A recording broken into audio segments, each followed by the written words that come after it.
Before you begin, remove the base enclosure, battery, top cover, and display panel assembly. Removal. Separate the display bezel from the display enclosure using your fingernails or flat-edged, non-marring tool. Starting at the top,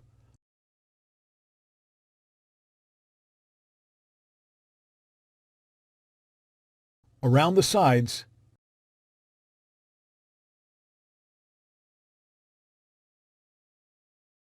and then at the bottom.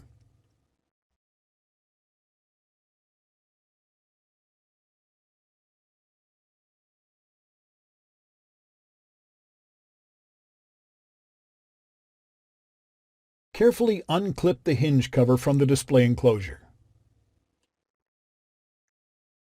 Lift the display bezel off of the display enclosure and remove it. Replacement. Align the hinge cover with the hinges and place the display bezel into position on the display enclosure.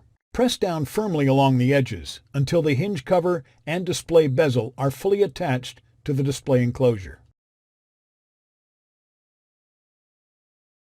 Thanks for watching. Please click subscribe for more videos and weekly updates.